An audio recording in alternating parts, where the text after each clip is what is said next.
All right, everybody, welcome in. On today's podcast, we are going to talk about why women are diagnosed 3 times more than men with dementia. Why is that? It all comes down to the power of estrogen. All right, we'll be right back. Welcome to the Cogni-Thrive podcast, where we help you understand the signs of early cognitive decline and the many ways available to keep your brain healthy. Judi Pritchard is a certified cognitive coach with more than 30 years of experience, and her company, Cogni-Thrive, provides comprehensive tools to support cognitive resilience as you age. Join Judi and her husband, Philip, as they continue to spread the message that dementia is not definite.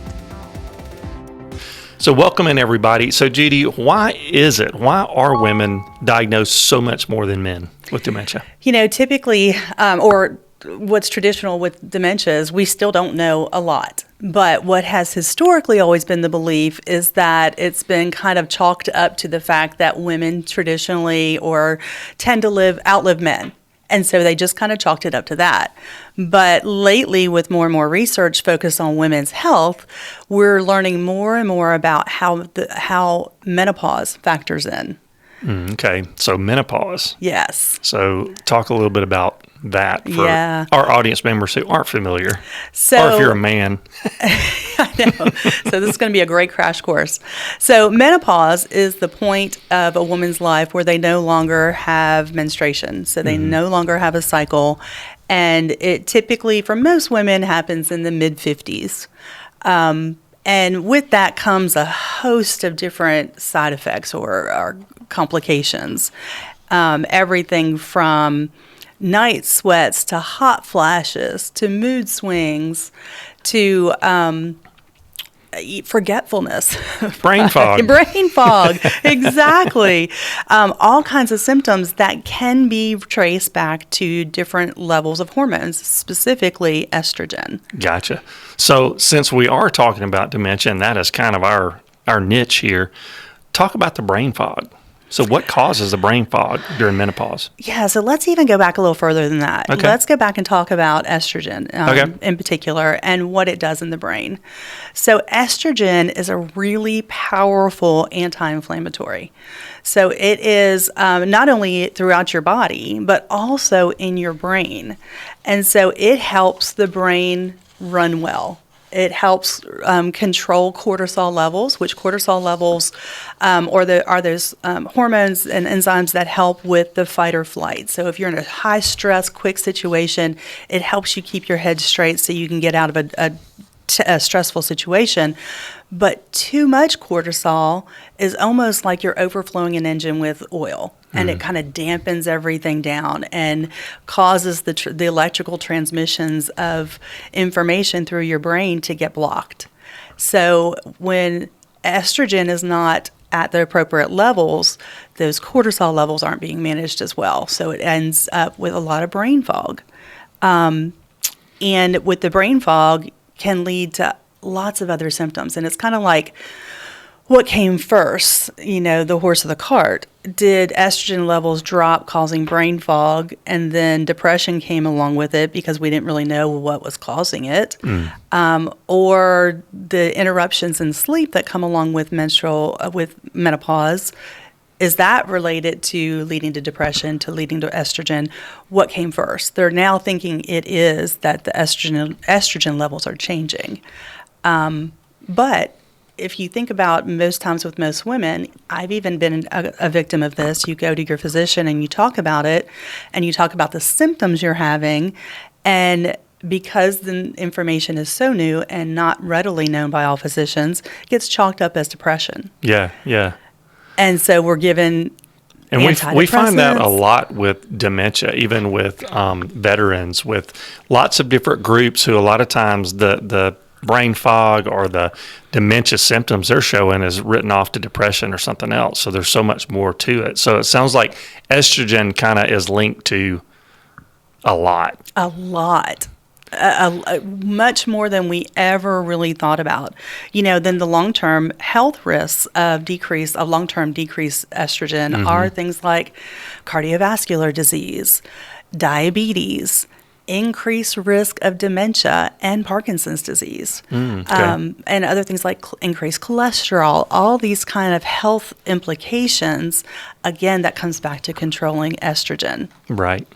So is there a lot of research being done on estrogen and its effects? We're starting to learn more and more about it. But interestingly enough, I started following a menopause specialist, Dr. Marie-Claire Haver, and she talks about how she's looked into the amount of research dollars being spent, particularly on menopause. And she stated in one of her podcasts that the NIH, National Institute of Health, spends about $55 billion in research. Of that $55 billion, about $15 billion goes into women's health research.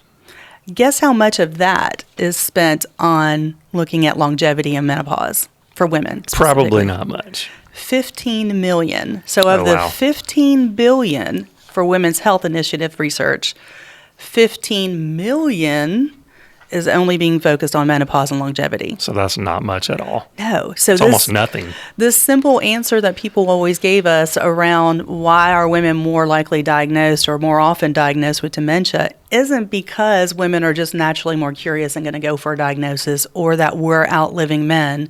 It is definitely related to things like hormone changes that we still are just learning about, which is just sad. It's sad that we've all been through this. And the quick answers whenever women are having problems, even in younger years, is to have a hysterectomy. So often that's a change. I went through it myself. Yeah. To me, I was having what really in the big picture are somewhat minor issues, but the quick answer and the definite answer I was given was have a hysterectomy. Luckily, my physician was intuitive enough to encourage me to keep my ovaries, which I did. Right. But too many times, the quick answer given, because we didn't know a lot about women's health, was to have a hysterectomy. Interestingly enough, research is now showing that women that have had hysterectomies, that where they remove their ovaries at younger ages, have increased chances of having dementia. In fact, if they had surgery to remove their ovaries before the age of 41, their chance of dementia doubles. Wow. If it's before the age of 34, that chance of getting dementia increases by 4 times. That's crazy. That's crazy. That and that's crazy. if they're not given hormone replacement therapy, right? Particularly before the age of 50. Okay, so let's talk a little bit about the stages of menopause, because I think it's probably correlates very similar to the stages of dementia. It starts happening way sooner than people realize. That's a great point. So tell us a little bit about the stages of that. Excellent. Yeah, that's great. Okay, so stages of menopause. So a woman begins having their menstrual cycle typically in their teenage years. And then throughout that time, they have the optimal what's called synaptic plasticity, their brains functioning at the highest regard, and everything's firing all syllables. They have high energy, metabolism's great, their protection of their brain is firing, and that's all around the estrogen levels are just at their best levels during menstruation. Well, then perimenopause starts. These are the years leading up to menopause. And this is when your estrogen levels start to decrease. So you're going to actually have proven in research changes in your brain when your estrogen levels start to decrease, because inflammation's increasing. When inflammation increases in your brain, it actually kills off neurons, kills off brain cells. And so you're also going to have memory disturbances, brain fog's going to start, and these are years before menopause. These are the years that you're going to the doctor and you're complaining about, I'm not sleeping well, I'm depressed, I seem depressed because I'm not doing well at work, or I'm having problems learning new things or remembering things. That's when the doctor goes, well, you're at that age.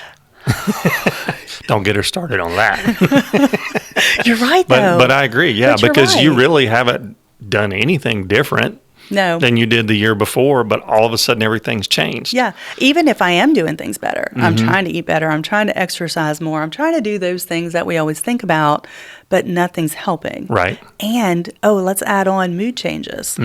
So I'm seen as more grumpy or not as happy to be around people or whatever. And again, we go to the doctor and it's told, well, you're a woman of that age. It's expected. Right. When absolutely not. So women hear me, fight back, ask the questions. If you're not getting them, find a physician that is well knowledgeable in women's longevity because there are other answers. So during perimenopause, again, that's leading up to menopause. So you're still having infrequent cycles or you still even maybe having regular cycles, but you're having all these other changes happen. Something's just different. Something's different. You may not even be able to put your finger on it. You just know something's not quite right. Then you get into menopause. So that starts immediately after you stop having menstruation cycles. Your estrogen levels plummet. So now you're into the hot flashes. Now you're into the wake up in the middle of the night in sweats. You're freezing your husband out because you have to sleep in sub-zero degree weather or temperatures. The memory loss just gets worse and worse, and you're really susceptible to permanent changes in your cognition. And again, there's not a lot being told or done for women. Right. So talk a little bit about, why wouldn't every woman just start taking estrogen? Yeah. Why not? It seems like such a black and white thing, right? Interestingly enough, it's not. There's a lot of complications, and you need to educate yourself as well as, again, finding the right physician for you. So let's go back a little history lesson. And I'm a victim of this. I totally heard this research stuff. So hormone replacement therapy is where you can either have synthetic or not synthetic estrogen replacement, basically. And it started back in the 60s. And it was produced and given to women to help their symptoms without really knowing and understanding the background of it. Then in the 90s, the Women's Institute of Health came out with some research specifically on hormone replacement therapy. And they found that it led to increased numbers of cancers and mortality for women. Problem being, though, the studies were small. They weren't broad in scope. They actually only looked at women that were in their mid-60s because they were focusing on cardiovascular health. So they looked at women in their mid-60s that were 10 years into menopause. And so it was a very limited size. It was a very limited scope. And so when it came out with those numbers, everyone grabbed it. All the news outlets grabbed it. Everyone talked about it. I remember hearing it and hearing that, no, you don't want to do hormone replacement therapy. Yeah. Same with a lot of the physicians. Yeah. So the numbers of people that got hormone replacement therapy drastically dropped. Right. And basically they were grabbing numbers that were just a byproduct of really not what was being studied. Exactly. Whether the woman found themselves in that category that was actually studied or much earlier or even later, it stopped for everybody. And so when in fact later studies show that hormone replacement therapy for the right cases is extremely beneficial in helping not only control the symptoms of menopause, but also giving great benefits to overall health, cardiovascular health, cholesterol, weight gain, sleep, but also brain and cognitive health. In fact, some of the hormone replacement approaches, such as estradiol, I think I'm pronouncing that correctly. No, actually helps with your blood vessels and preventing plaque development. Now, you know from other podcasts, plaque in the brain, even though it's not your blood vessels, it's between the neurons, it's still plaque. Right. And you don't want any plaque growing in your brain. And so, or at least you want all of your hormones and enzymes working well in your brain to clean it out every night. So later studies that are more broad scoped are finding that it actually, by using hormone replacement therapies with the right groups of people, decreases the risk of all the health risks that were coming out of the initial studies. So it's really important to ask more questions, don't be afraid. You be empowered to ask the questions to your physicians around what do I need to take, why, and what about these risks, and what are the benefits. Yeah, because I'm assuming there's way more studies out there now, even though they're still not spending the money that they should on it. There's probably more studies that show that it is very beneficial, and the benefits far outweigh any negative effects of it. Absolutely. But you've got to talk to your physician about it, and you've got to be educated to know to do that. Yeah. So let's talk a little bit about, so what's the sweet spot? So like when as a female should you really get on top of this? So the sweet spot to having your estrogen remain at regular levels is before it starts falling. Okay. So estrogen is much better at prevention than curing. So even with replacement, you need it, the earlier you start it, the better. Now, you don't want to overload on it, but you don't need it before you need it. Right. But monitoring your estrogen levels through your lab work on a regular basis is critically important, even before you have all the traditional symptoms of menopause. That's why it's so critically important to get your annual checks. Get your lab work annually, even if you're in your 30s. Get your checks done so that you know and you can monitor your estrogen levels and you can start posting or asking the questions. Don't be afraid to push back. Your health, it's literally a matter of life and death for you and how well you live throughout your years. Right. So what are some, I always say what are some simple ways, but everything seems simple till you actually try to do it. So what are some of the things you can do naturally to keep your estrogen levels up? So there's a lot around nutrition, a lot of maintain great levels of fiber, protein, vitamin D is critically important. Again, monitor the vitamin D and vitamin D mostly through your lab work as well. Don't take more than you need. That's why getting your lab work done is so critically important, because it can have implications if you overdose on things or take too much more than what you need on any kind of supplement. But yeah, just monitoring your diet, exercise, keeping your muscle mass where it needs to be, because muscle helps control things like blood sugar levels and keeping you from getting diabetes. So there's lots of benefits around muscle in addition to the things such as keeping you strong and helping you with your balance and things like that.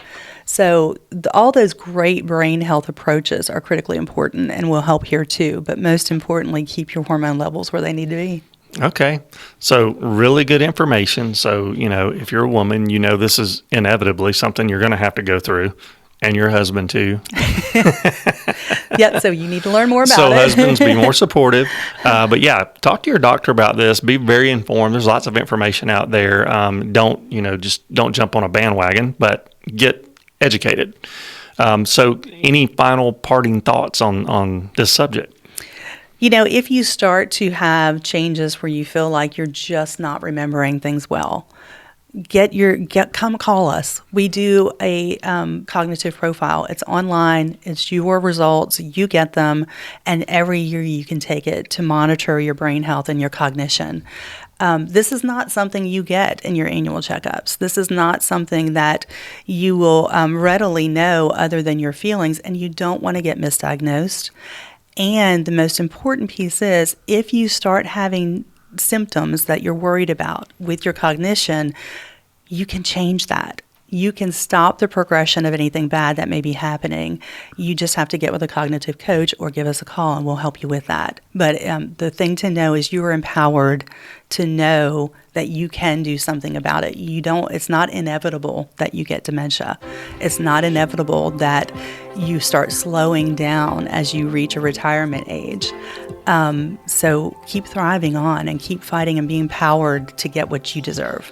Yeah, because as we say all the time, dementia is not definite. That's right. So we're here to help. Do us a favor and subscribe to our YouTube channel or subscribe to the podcast platform you're listening on, because that helps us continue to grow. And that's what we want to do, is continue to grow and keep this message out there.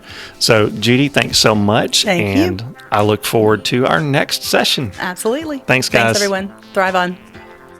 Thank you for listening, and remember, we are not physicians, and you should always consult your doctor about what treatment is best for you. Please visit www.cogni-thrive.com to learn more about our services or to book Judi to speak at your next event.